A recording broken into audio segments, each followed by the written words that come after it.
The trouble with this kind of thing, it's quite niche. It looks more technical than it really is, and people can be put off by it, which is why I've put it as part of my main project.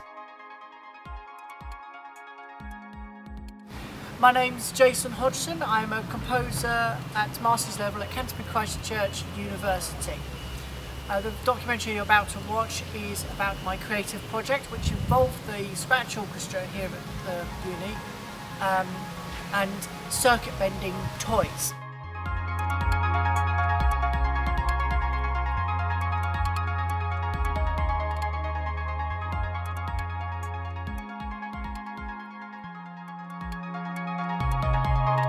So this particular project involved showing the scratch orchestra how to circuit bend and take them through right up to a concert. My name is Abigail Schultz and I study music and sociology. You can't fix it. Yeah. That does wonders for your self-esteem when you're a newbie on this subject. Yeah. Okay, this is all the screws falling out. We've been circuit bending toys today and I'd heard about it from Jason. Jason explained to me about his project a few weeks ago, and so it was quite sort of a new idea to me. I didn't know much about it. Someone made a mini keyboard. Yeah, it looked interesting, should I say.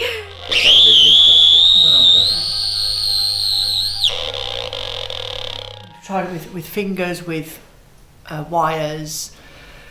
Some more successful than others. Some it took a while. I mean, some weren't even bending. There was a couple of frozen toys that weren't bending at all.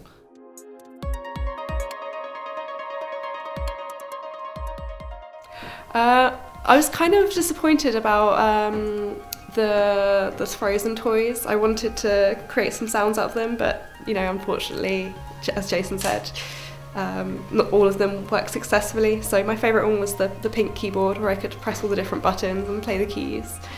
My name's Carl. I study BA music. We are opening up some toys, messing around with the circuitry, literally taking them apart, putting them back together and finding new sounds.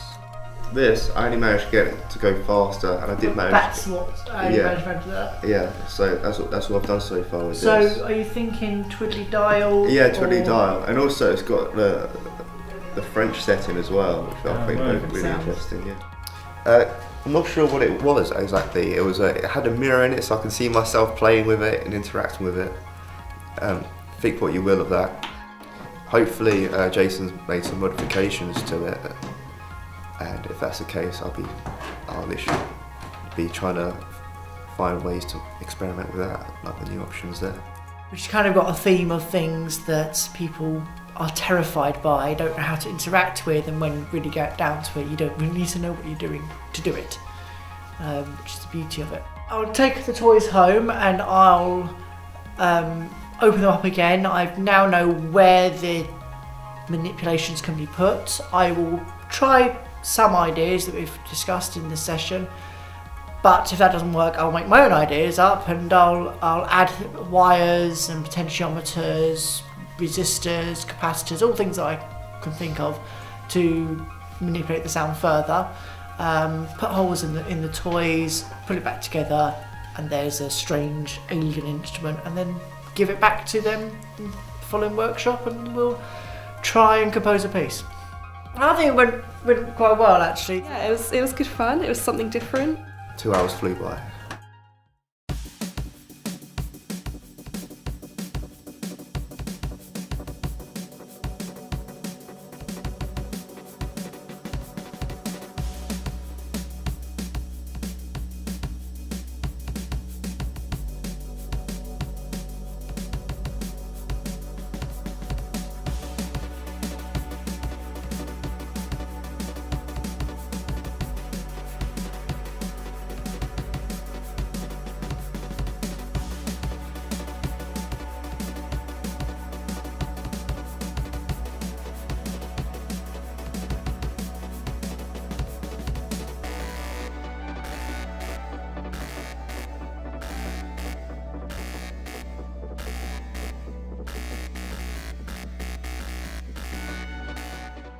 Take them home, add the wires, add the buttons, add the switches, the dials, and all the capacitors and resistors just to make this instrument.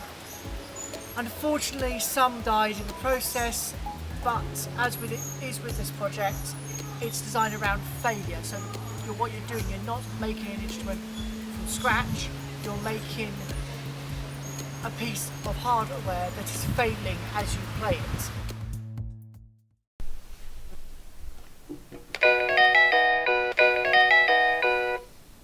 Last workshop, we opened up the toys and discovered what potential sounds could happen. We discussed how we want to manipulate the sounds, whether that's button, switch or wires.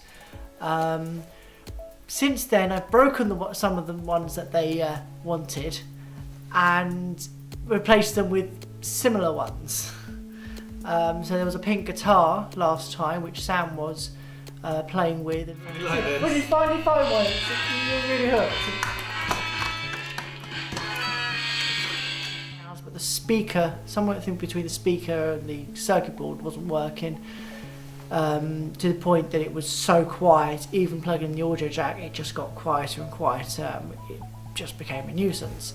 So I replaced that with another guitar.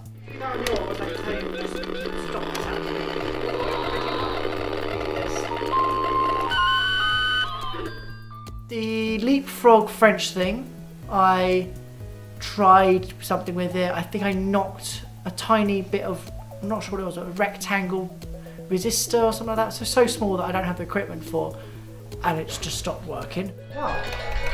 Yeah, bizarre. But the pink piano works absolutely fine. I'm going to improvise, I guess. So let's see what happens.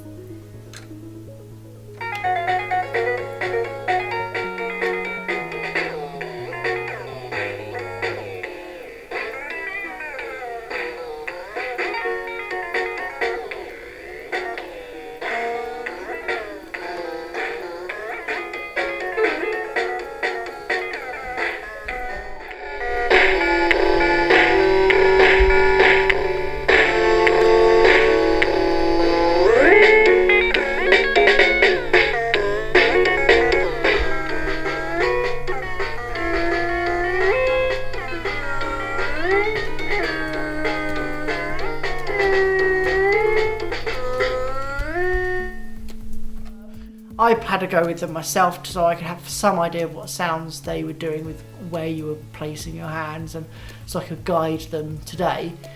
And today we sat down with the toys, and they started with the toys they had, or the similar toys to what they had.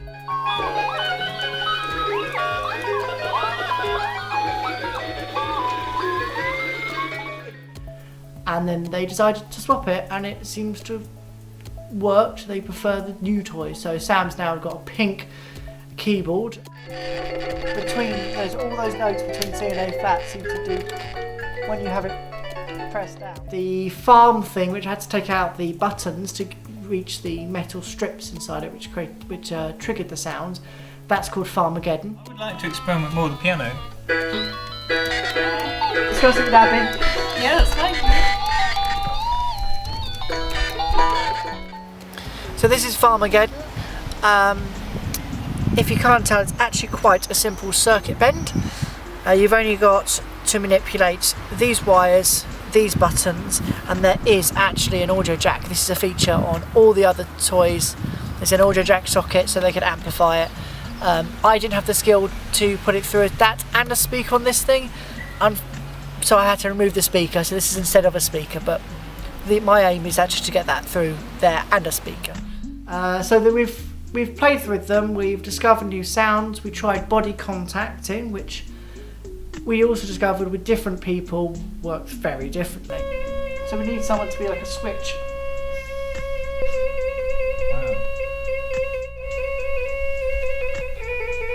There's different people with different charges. That's weird. Yeah. Well, you'd think your face would be Yeah. a source of there's some there's charge. nothing there. There's Just a blank face. Feel like guitar playing, it's all just gone to your hands. When it came to doing it on my own with just two wires, I was too strong and nearly wiped the thing out. someone press the button?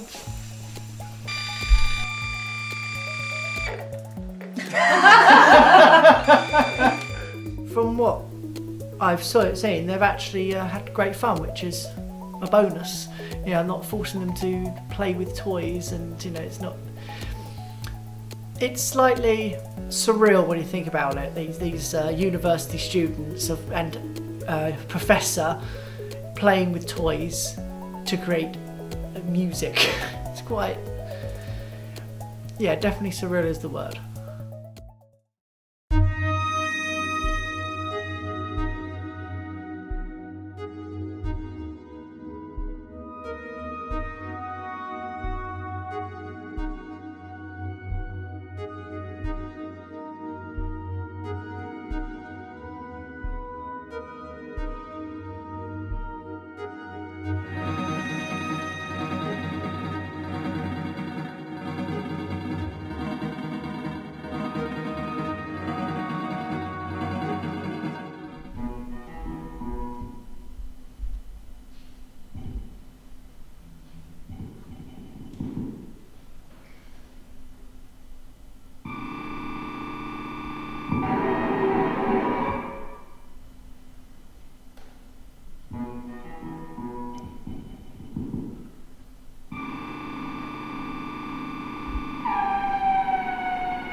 So we're here in St Greg's, a wonderful building, part of the Canterbury College University, to which we've just had a performance of all the work that the Scratchers have put in for 2-3 months now.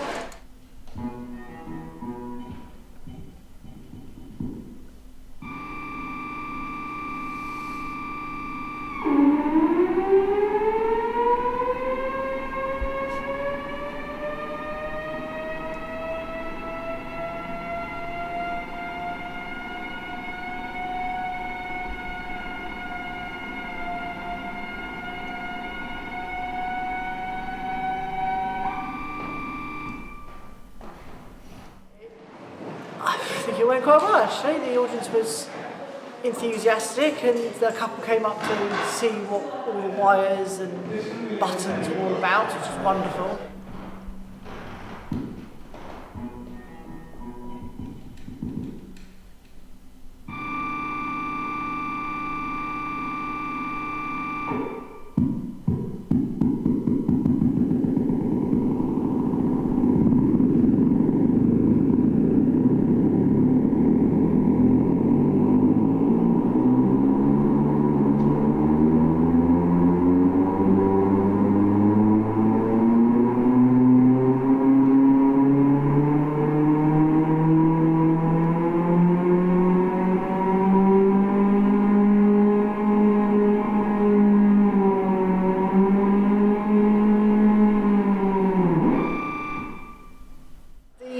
Performers, they were astounding considering they had little practice with those instruments over the Easter break. They did a really good job not, giving that away, but at the same time that's the perfect part of the project, is you don't know what you're going to get on the day.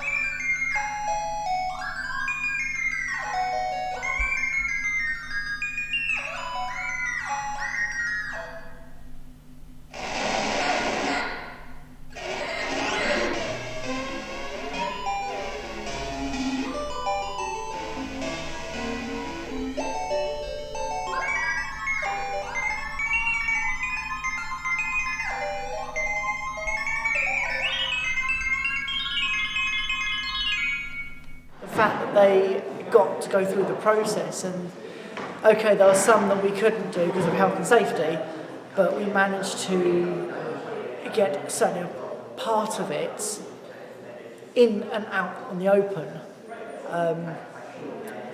which meant that they were more attached to their instruments. Even with the little practice, they got to find the sounds, discover them.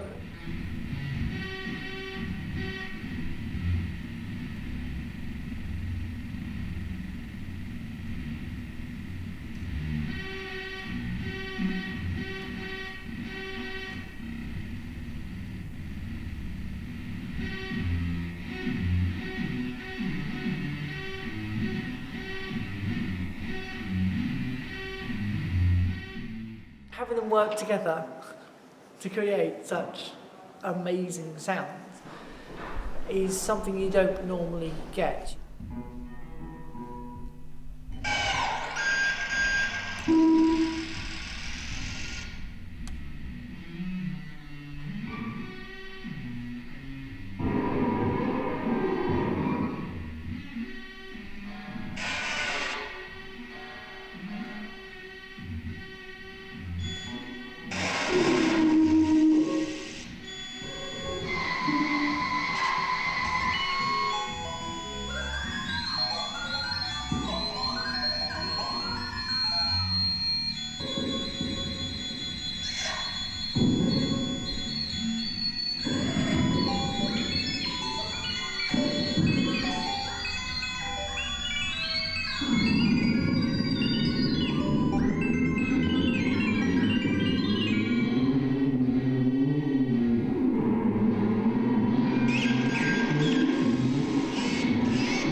Not much experimentation. You almost can predict what it's going to do on the day, besides maybe a reed break-in or a string snapping.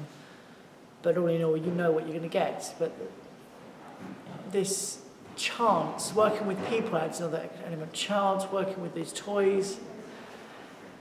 It's a lazy way of saying I'm not responsible for the outcome.